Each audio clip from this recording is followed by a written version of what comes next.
चौथ की कथा में आप सारे को ढेर ढेर शुभकामना। संकट चौथ की कथा अपने पुत्र की उन्नति के लिए कही जाती है। संकट चौथ की व्रत जितना जरूरी है उससे ज्यादा जरूरी उसकी कथा सुनना है। आज संकट चौथ की कथा मैं आपको सुनाने जा रही हूँ। संकट चौथ की कथा में एक बुढ़िया थी, वो बहुत गरीब थी। उसका एक बेटा था, वो अपने गांव वाले के पशुओं को चराई करता था, उसी से उसके घर का पालन पोषण चलता था। वह डेली चराई करने जाता था।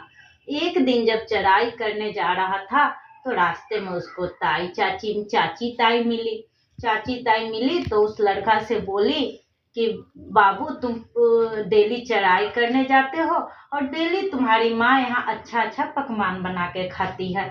वो लड़का बोला चाची ताई से कि ऐसा हो ही नहीं सकता है।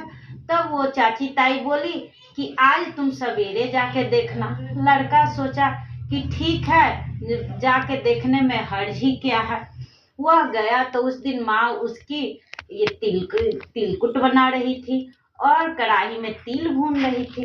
तब वो लड़का बोला कि माँ ये क्या कर रही हो, अब हम इस घर में नहीं रहेंगे। माँ पूछी कि क्यों नहीं रहोगे बेटा, तो हम चले जाते हैं, तुम डेली अच्छा अच्छा पकवान बना के खाती हो, हमको खिलाती क्या, पूछती भी नहीं हो। माँ कितना समझाए कि नहीं बेटा, संकट चौथ का व्रत है, इसको तिल चौथ का व्रत है, इसलिए मैं तिलकुट बना रही हूँ, तुम्हारे लिए ही संकट चौथ का मैं व्रत की हूँ। फिर भी बेटा कुछ नहीं माना और जाने लगा। तब माँ उसको तिल दे दी प्रसाद, बोली जहाँ भी तुमको मुसीबत होता है ये अपना तिल चोर के बैठ जाना, सारा मुसीबत दूर हो जाएगा। बोला ठीक है। लड़का उसके बाद घर से चल दिया। जाते जाते लड़का को रास्ते में गया तो एक शेर मिला। लड़का डर गया। फिर वो तिल लेके तिल चोर के बैठ गया और बोला कि अगर मेरी माँ मेरे लिए संकट चौथ की पूजा की है तो ये बाघ ना, ये शेर, ये गाय बन जाए। जैसे ही वो बोला वो गाय बन के पूंछ हिलाते चली गई। तब वो लड़का फिर बोला कि ठीक है हम घर जा, ठीक है। वो फिर जाने लगा। जाते जाते वो एक जंगल में गया। रात हो गई थी, रास्ता नहीं था, आगे नदी था। लड़का बोला कि अब कैसे जाए।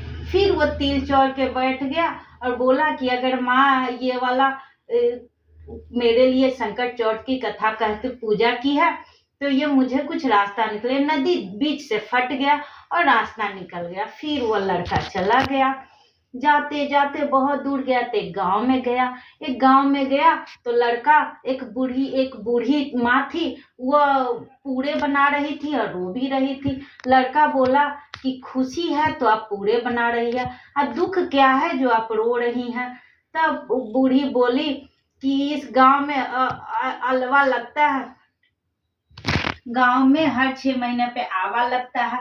उस आवा में राजा हर एक घर के लड़का को उसमें रखते हैं।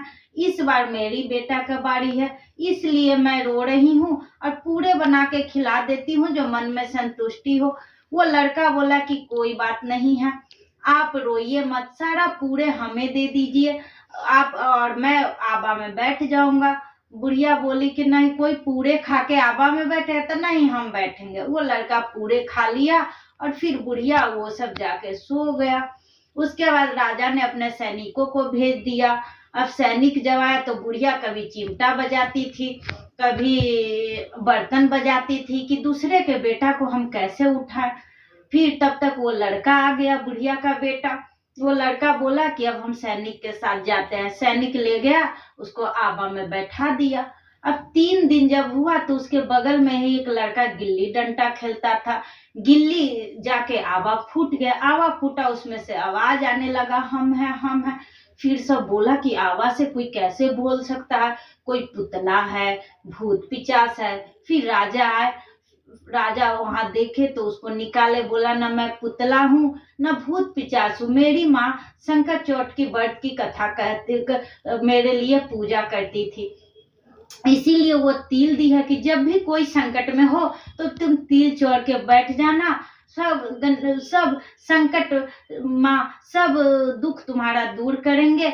वही हम बैठ जाते हैं, सब दूर मेरा हो जाता है। फिर राजा सोचा, राजा की एक बेटी थी कि जो लड़का को आग नहीं जला पाया उसको कौन क्या बिगाड़ेगा, वो अपने बेटी से शादी कर दिया।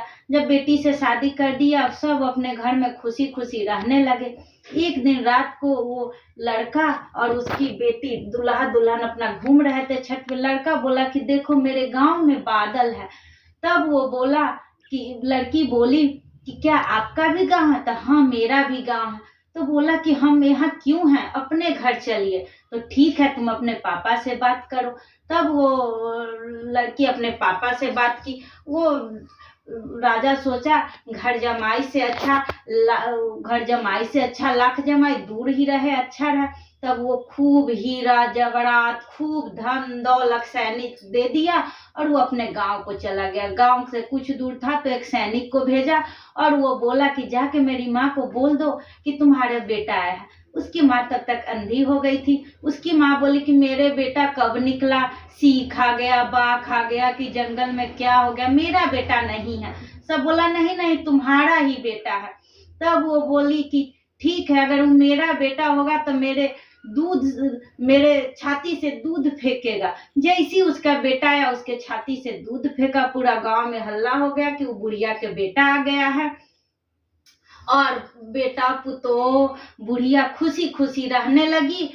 और उसके बाद हे भगवान, हे संकट चोट माता, जैसे उस बुढ़िया के और उसके बेटा को आप रक्षा किए हैं, सबकी ऐसे ही रक्षा कीजिए। जय गणेश जी, हे संकट चोट माता की जय हो।